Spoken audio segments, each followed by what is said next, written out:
him 'cause he run and hid, but the meanest thing that he ever did was before he left, he went and named me Sue. There we go. That's Johnny Cash and a boy named Sue. And you know that story as he tells it in the song. His dad, the meanest thing he ever did was to name him Sue. And it caused one fight after the other. Of course, if you were to name a boy Sue today, that would be a term of endearment, wouldn't it? This is the upside-down world we live in today. So it wouldn't be a problem if you name your boy Sue today or if you get your boy to wear skirts. But back in the day when we knew where we were, we knew what we were, that was a bit of a problem. Now we've got a family in Atlanta trying to name their daughter Allah. And I got to say, if they're successful in doing this, they are going to create more conflict for her in her life in the world that we live in today, in this world, than Johnny Cash would have had if he had been named Sue. Because she's going to have every Muslim gunning for her, because that's basically an affront to their religion. They do not allow people to name each other Allah in their religion. But this is a family in Atlanta, and they're going to be suing the state officials because the husband and wife are not married. They don't have the same name, and they want to give this other name as a last name to their daughter.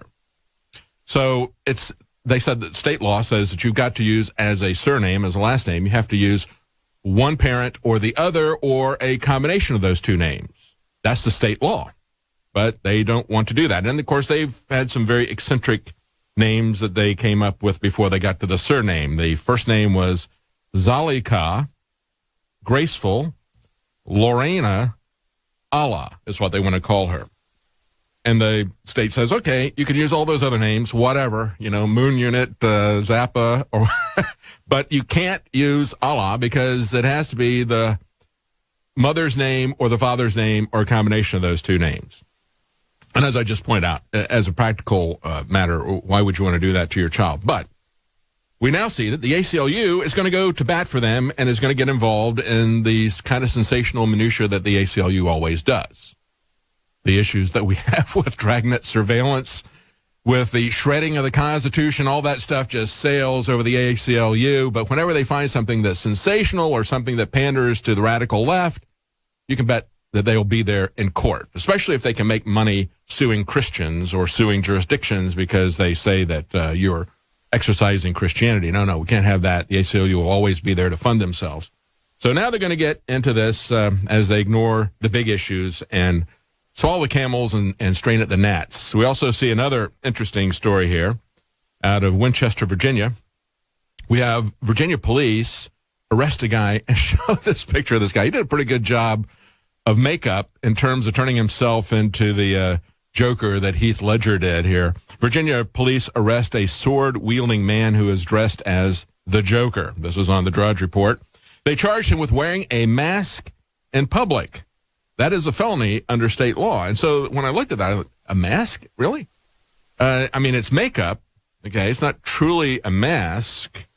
And the statute, however, says, this is Virginia Code 18.2-422, it shall be unlawful for any person over 16 years of age with the intent to conceal his identity, wear any mask, hood, or other device whereby a substantial portion of the face is hidden or is covered so as to conceal the identity of the wearer or to appear in a public place or upon any private property without first having obtained from the owner or tenant consent to do so in writing. Well, okay, so if we look at this raises some interesting questions because when it says it's an intent to conceal his identity, it doesn't say criminal intent, just intent to conceal. So wouldn't that include burqas? Because with a burqa, you're trying to conceal your identity, right? You don't want people to see your face. So why wouldn't that statute apply to burqas? Maybe because the statute says intent to conceal his identity. So I guess it's okay for women to conceal their identity. I don't know. I think that is his in the general sense in that statute. But I find that very interesting. I think that it should apply to a burqa and not just to makeup for somebody, no matter how bizarre that story is. No mention as to what the guy's motives were.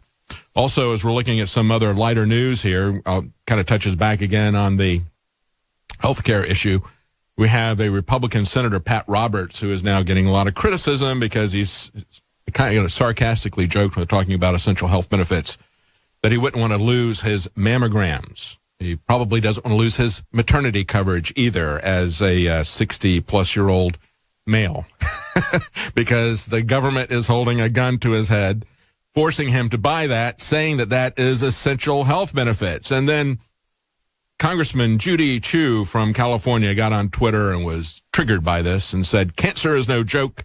Mammograms save lives, the same reason we pay for prostate exams. And, of course, I'm sure women are being coerced into paying for prostate exams under Obamacare as well. But I think it's kind of interesting when we look at that because it brings up an interesting point about health care. And it's also, when we look at mammograms, we had this other article that came out over the weekend on Drudge Report about dogs being taught to detect breast cancer from a bandage that had merely touched the breast of a woman with a tumor.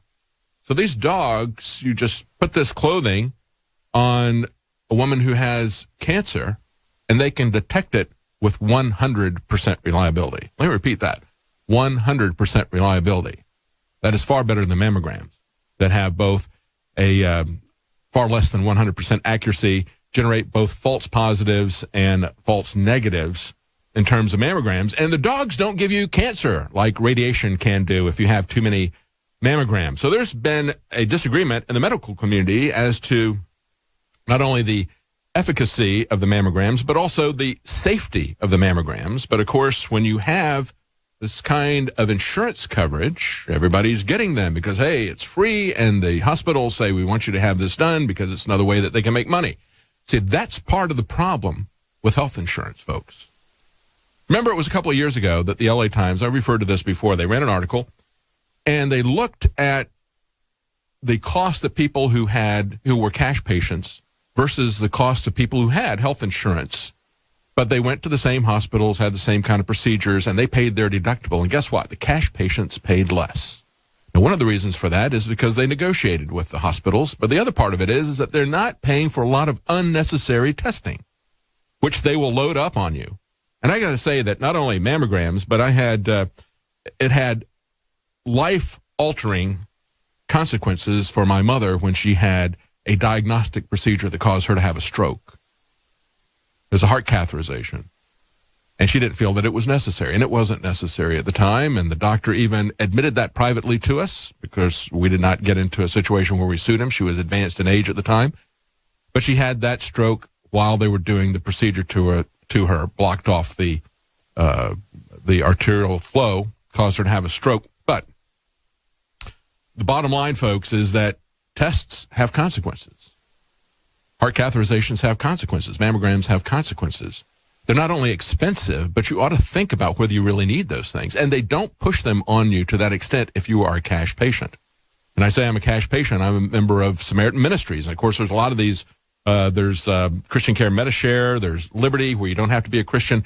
These are situations where you share each other's health care, where you have a catastrophic insurance policy to fall back on if it's like $50,000 or more, but you can then negotiate. It's a little bit of a marketplace. This is why we're talking about a repeal of Obamacare, getting rid of these mandates. And I spend so much time on this because I'm really sad to see the direction that this is taking, according to some of the headlines. The fact that Trump and Bannon are so angry about this failing that they are now starting to turn their anger on other Republicans. We don't want to have a civil war over this. That's exactly what McCain would love to see. This was he's gloating about in the European Union when he's talking to them at Brussels. We don't want to see that happen. That's going to not only keep us from getting anything done, it will completely lock the Republicans up in fighting each other. We share the same goal. I think the strategy was flawed. I think the tactics were horrible. The fact that they were changing things up to the last minute, the fact that Paul Ryan had this bill as a secret bill. He's the guy, if you want to blame somebody, blame him. He didn't want this to pass in the first place, and it was quite obvious. We couldn't tell up to the last minute whether veterans were going to be made ineligible to receive tax credits under the revision of the plan. They wanted to rush this thing through. Nobody wanted to see that happen. And they didn't address the fundamental things at the bottom of it that were dictatorial. If you want to blame somebody, blame those tactics, those strategies. Take a look at what happened with it.